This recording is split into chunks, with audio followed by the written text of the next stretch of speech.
Assalamualaikum warahmatullahi wabarakatuh. Bismillahirrahmanirrahim.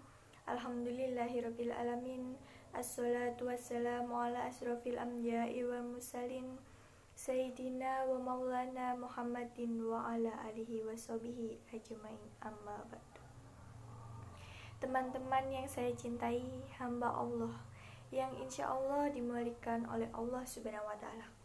Marilah kita mengucapkan syukur atas kehadirat Allah Subhanahu wa Ta'ala, karena berkat dan rahmatnya lah kita bisa berkumpul di tempat ini yang insya Allah dimuliakan oleh Allah Subhanahu wa Ta'ala.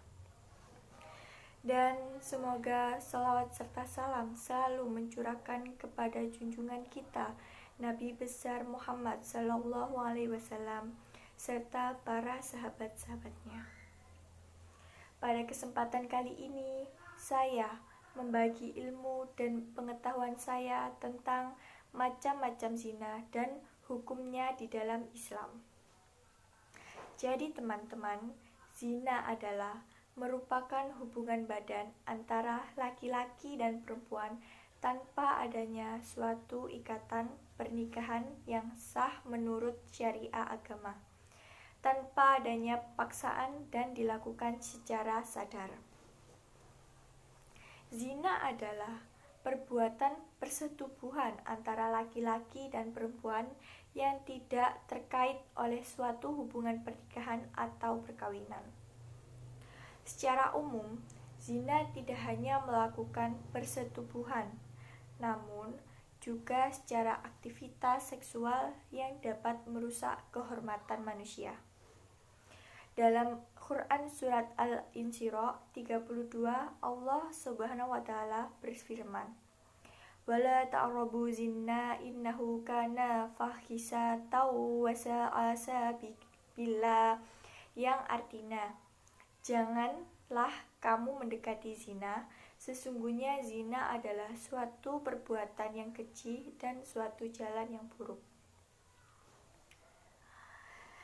Jadi teman-teman, yang dimaksud dalam perbuatan mendekati zina, yaitu yang dilarang adalah melakukan perbuatan yang dapat mengundang syahwat.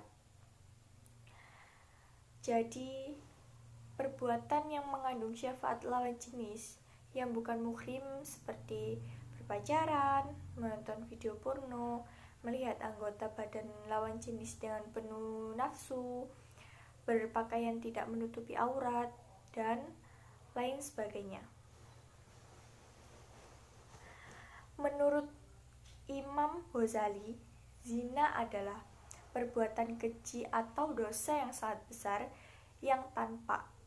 Sedangkan zina tersembunyi adalah mencium, menyentuh kulit, dan memandang dengan syahwat. Rasulullah Shallallahu Alaihi Wasallam bersabda, kedua mata itu bisa melakukan zina, kedua tangan itu bisa melakukan zina, kedua kaki itu bisa melakukan zina, dan semuanya itu akan dibenarkan atau diingkari oleh kemaluan. Hadis riwayat Bukhari dan Muslim dari Ibnul Abbas dan Abdul Humairah. Dalam agama Islam, pelaku perzinahan dibedakan menjadi dua, yaitu yang pertama, pezina husan dan gahirun muhasan. Pezina husan adalah pezina yang telah memiliki pasangan sah atau sudah menikah. Pezina gairu muhasan adalah pezina yang belum menikah atau tidak memiliki pasangan yang sah.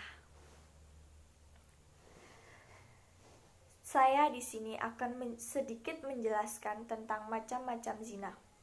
Yang pertama, zina al-laman. Zina laman adalah zina yang umumnya dilakukan dengan menggunakan panca indera.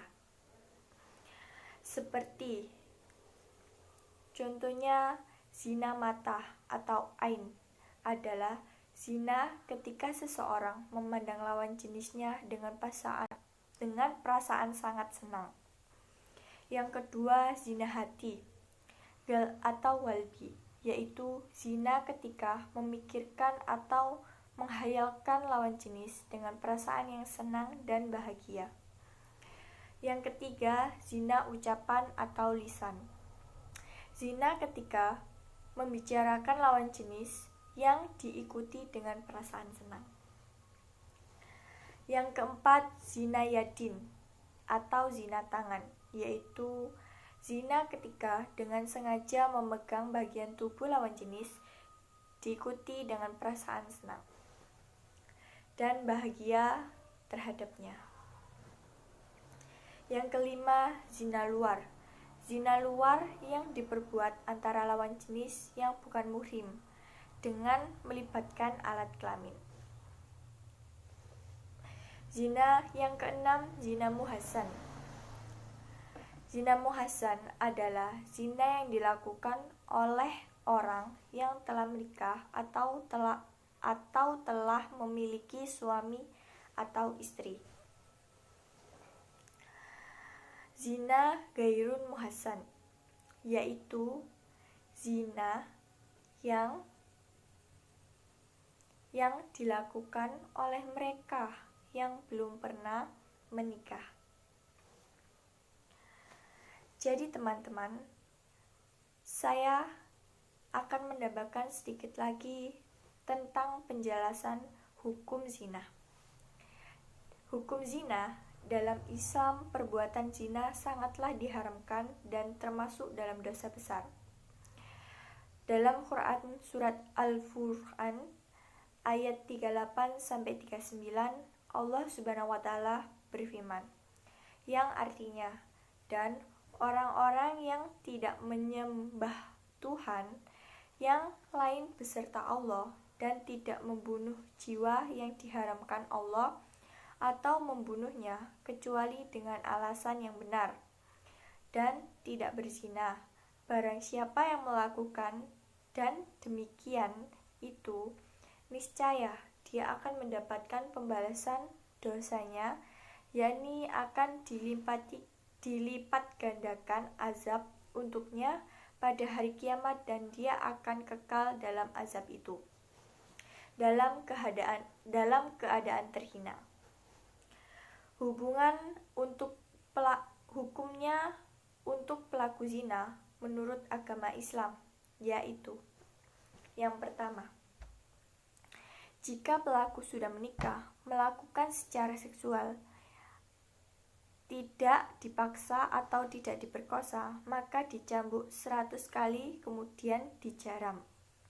Yang kedua, jika pelakuannya belum menikah, maka mereka diera atau dicambuk 100 kali kemudian diasingkan selama 1 tahun. Yang ketiga, seperti yang diriwayatkan dalam hadis dan surat berikut ini. Ada seorang laki-laki yang datang kepada Rasulullah SAW ketika dia sedang berada di dalam masjid. Laki-laki itu memanggil-manggil nama Rasulullah serta mengatakan, "Hai Rasulullah, aku telah berbuat zina, tetapi aku menyesal." Ucap itu diulangi sampai 4 kali. Setelah Rasulullah mendengar pernyataan yang sudah 4 kali diulangi itu, lalu dia pun memanggilnya. Seraba berkata, "Apakah engkau ini gila?" "Tidak," jawab laki itu. Nabi bertanya lagi, "Adakah engkau ini orang yang musan?" "Ya," jawabnya. Kemudian Rasulullah bersabda lagi, "Bawalah laki-laki ini dan langsung rajam oleh kamu sekalian." Hadis riwayat Bukhari dan Muslim dari Abu Muharram.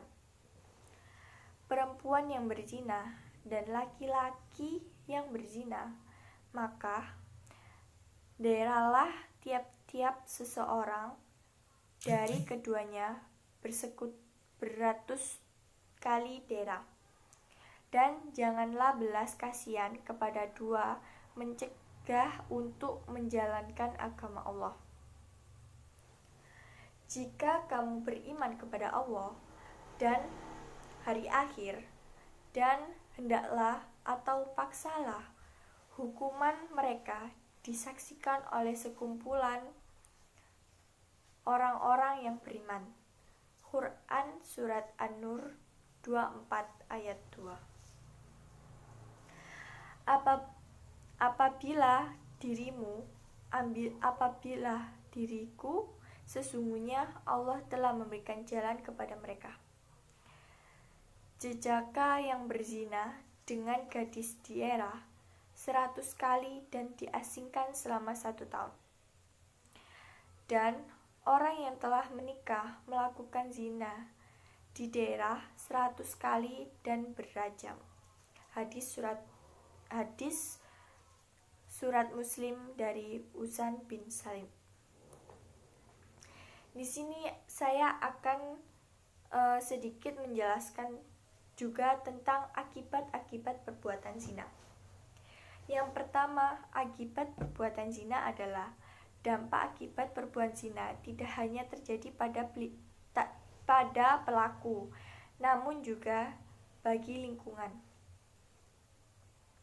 Dampak bagi pelaku zina yang pertama yaitu dapat memupuk dosa, menghilangkan sifat waraf atau menjaga diri dari perbuatan dosa bagi pelakunya.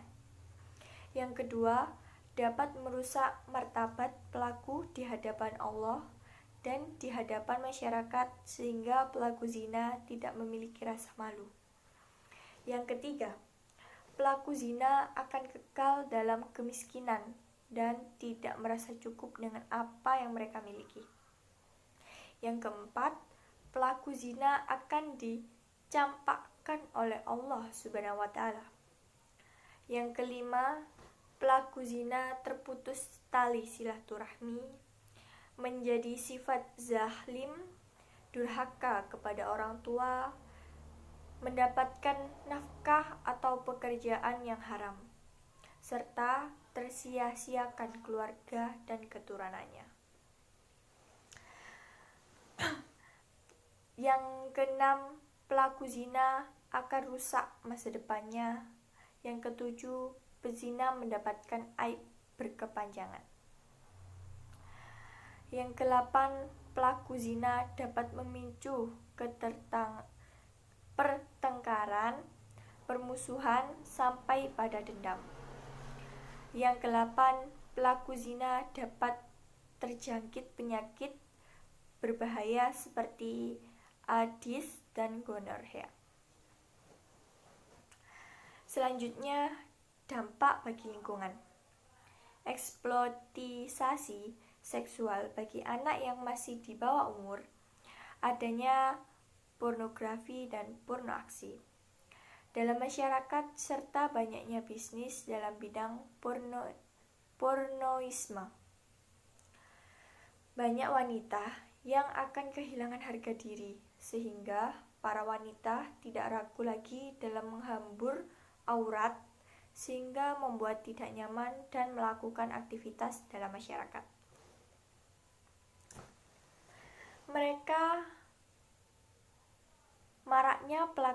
Maraknya pelecehan seksual, munculnya wabah penyakit berbahaya kelamin seperti HIV atau AIDS di masyarakat, meningkatkan perbuatan aborsi, resiko melahirkan bayi yang cacat, dan meningkatkan kehancuran rumah tangga, tumbuhnya kekejaman, human trafficking atau penjualan orang, pemicu dendam dan permusuhan. Hikmah selanjutnya, hikmah pelarangan zina. Dengan adanya pelarangan zina, maka ada hikmah bagi kita diantaranya: menjaga keturunan dan tidak menjelaskan nasab karena zina. Menjaga kesucian membuat manusia menghindari dari hukuman berat yang dapat bagi pelaku zina, terhindar dari penyakit kelamin seperti HIV dan AIDS, terhindar dari kejahatan akibat perzinahan seperti pengguguran janin, dan bunuh diri. Demikian yang dapat saya sampaikan. Apabila kekurangan kata, kalimat, dan jika terdapat kata-kata yang tidak berkehendaki, para penonton saya mengucapkan mohon maaf yang sebesar-besarnya. Semoga bermanfaat. Saya akhiri. Wassalamualaikum warahmatullahi wabarakatuh.